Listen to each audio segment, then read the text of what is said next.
Hai teman, selamat datang di channel Sekate New. Jangan lupa pada teman-teman untuk like, komen, dan subscribe supaya tidak ketinggalan update dari channel ini. Mimin ucapkan terima kasih.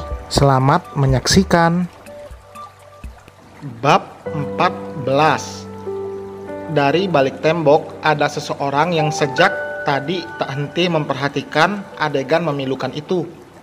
Seorang anak kecil yang seharusnya terlindungi dari pertengkaran orang dewasa. Cantika keluar kamar dengan mata berbinar saat pengasuhnya tengah menyiapkan air hangat untuknya mandi. Ia berniat untuk menemui ayahnya yang sejak tadi sudah dia nantikan pulang. Anak itu tidak sabar untuk menceritakan kisah pertualangan hari ini pada sang ayah yang selalu menyambut cerita Cantika dengan senyum dan antusiasme. Namun kebahagiaan itu kini terasa goyah karena kebiasaan Cantika yang setiap harinya berceloteh ceria pada ayah maupun ibunya kini dihadapkan pada suara-suara sumbang dari pertengkaran kedua orang yang paling ia cintai di dunia ini. Saat itu air mata perlahan mengalir di pipinya, membasahi senyum yang semula merekah. Alih-alih bertemu dengan sang ayah dan menceritakan keseruan hari ini, ia malah mendapati kedua orang tuanya yang bertengkar di dapur. Anak sekecil Cantika memang belum mengerti segala hal, namun melihat perdebatan sengit antara kedua orang tuanya, dia yakin bahwa ada masalah besar di antara mereka. Hatinya terasa sesak ketika menyaksikan sang ibu menangis saat berbicara dengan ayahnya. Begitu pula ketika Cantika mengikuti ayahnya dan melihat pria yang memiliki hubungan darah dengannya itu meneteskan air mata di depan pintu kamar. Dalam diam, Cantika terus memperhatikan dengan nada berdebar tanpa berniat mengganggu. Mata legamnya berkaca-kaca, mencoba menahan air mata yang mulai memenuhi sudut matanya. Anak itu mematung beberapa saat hingga akhirnya Mbak Sri mencarinya datang menghampiri. Sang pengasuh menatap dalam-dalam ke arah majikannya yang beberapa meter di depan mereka. Ia pun terdiam memandang pemandangan yang menyayat hati itu. Dengan sepenuh kasih sayang, Sri segera memangku Cantika yang masih bergeming dengan air mata yang perlahan mengalir deras. Sri khawatir apa yang dilihat Cantika akan mempengaruhi psikis anak itu dan membekas di hatinya untuk waktu yang lama. "Non, makan dulu yuk," ajak Mbak Sri ketika malam tiba. Sudah jam 8 malam. Namun baik ayah maupun ibunya tidak ada satupun yang datang ke kamarnya. Dan saat Cantika minta antar Sri untuk ke bawah menemui mereka, ternyata nihil. Ayah dan ibunya mengurung diri di kamar masing-masing. "Nggak mau mbak, aku nggak lapar," ucap anak itu dengan wajah sendu.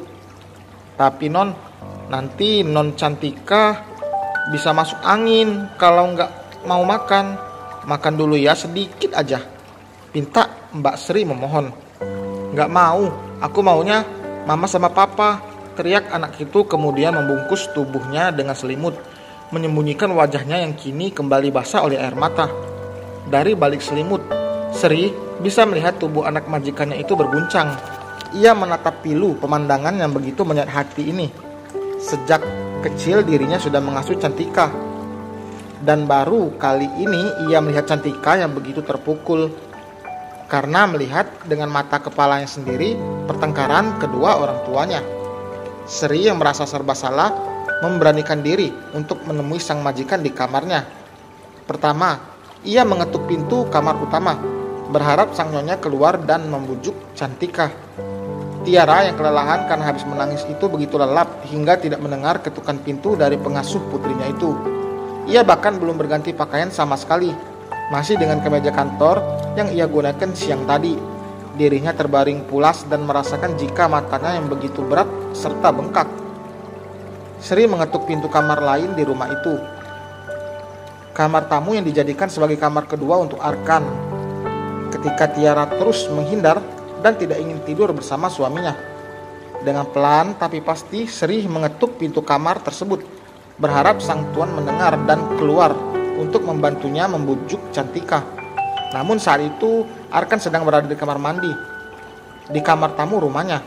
Di bawah kucuran air shower ia berdiri dengan terus menyelami pikirannya. Kucuran air Kucuran air membuat suara ketukan pintu itu samar terdengar. Sri pikir jika tuannya pun sama, pasti sudah tidur. Akhirnya pengasuh pribadi juga kembali ke kamar Cantika, berjaga sepanjang malam, khawatir jika Cantika nanti terbangun dan merasa lapar. Waktu terus bergulir. Sri beberapa kali menguap dan akhirnya ia pun tertidur di samping anak majikannya. Jam menunjukkan pukul 1 dini hari saat tiba-tiba Sri mendengar lirih suara Cantika seperti mengigau. Tapi semakin lama igauan itu semakin terdengar kencang. Sri membuka matanya perlahan dan ia langsung terbelalak ketika melihat Cantika yang menggigil.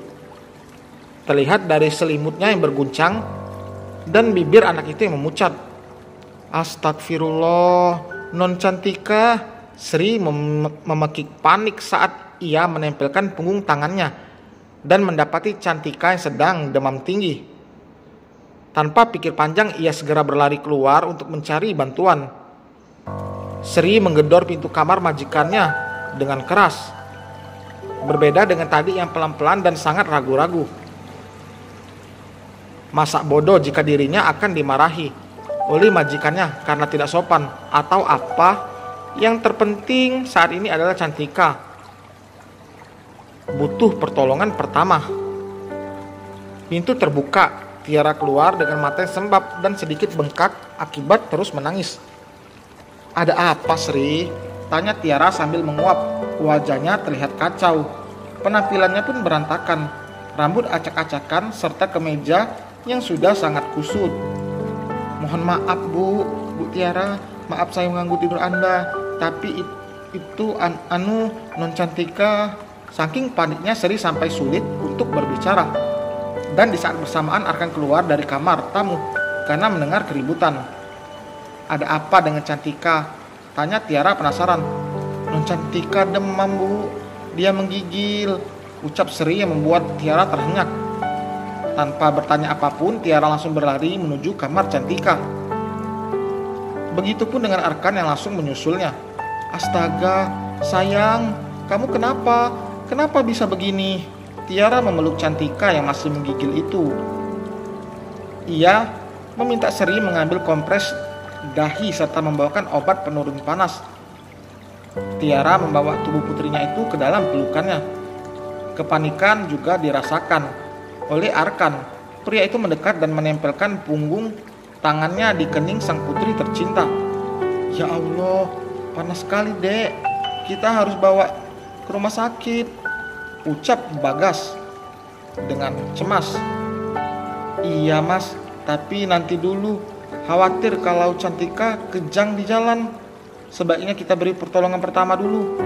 Tolong ambilkan air hangat untuk minum Cantika, Mas.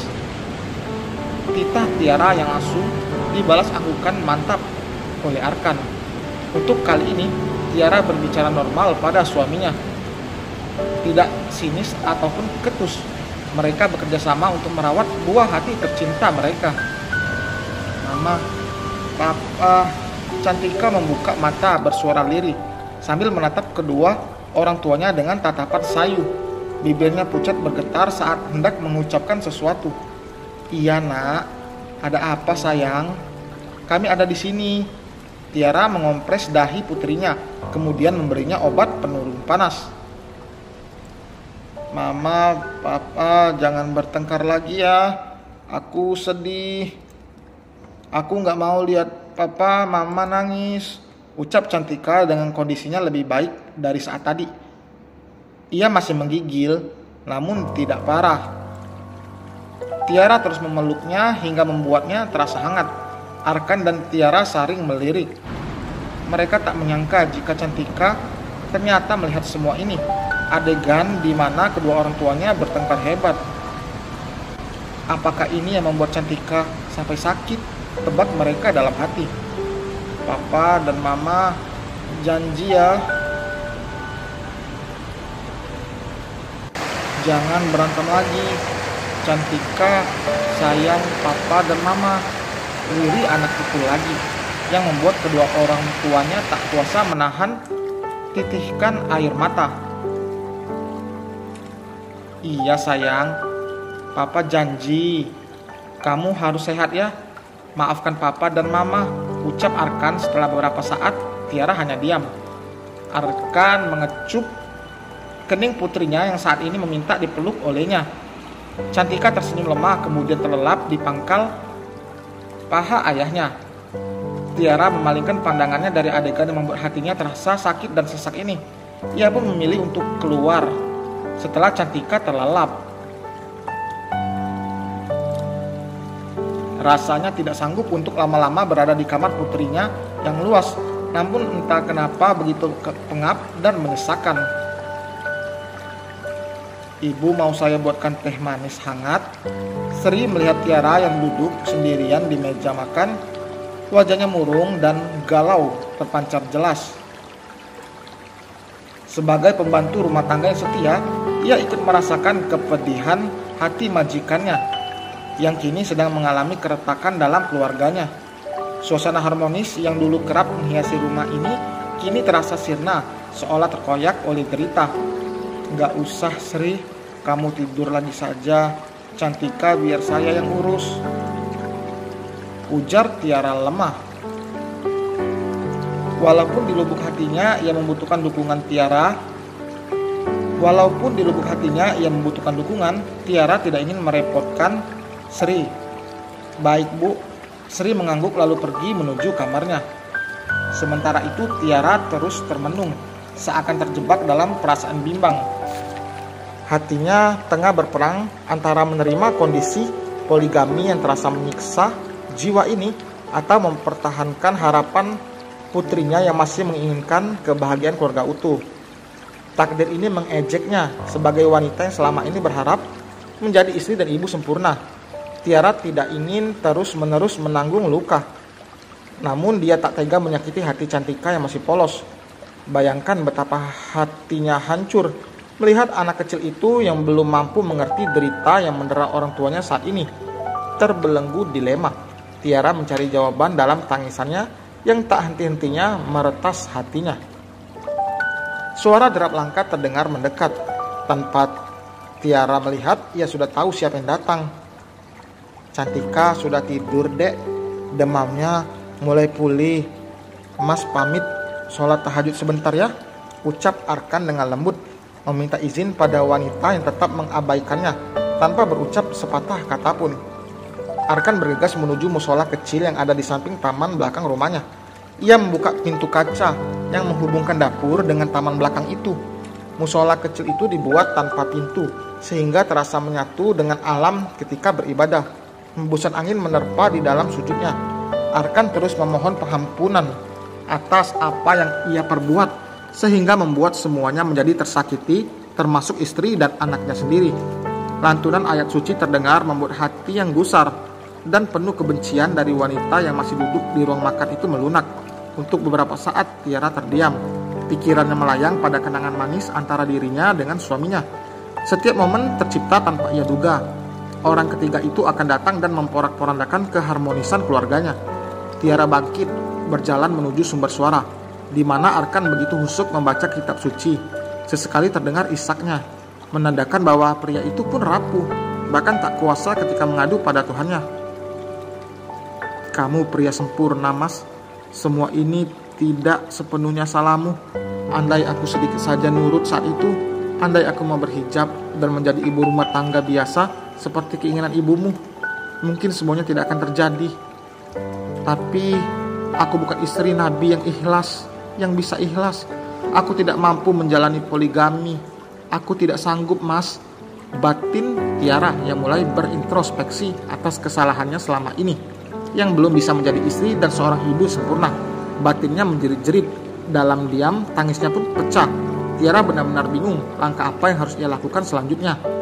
Haruskah bertahan atau tetap berpisah? Dan selesai teman, menurut teman sendiri harus bertahan atau berpisah? Tulis di kolom komentarnya.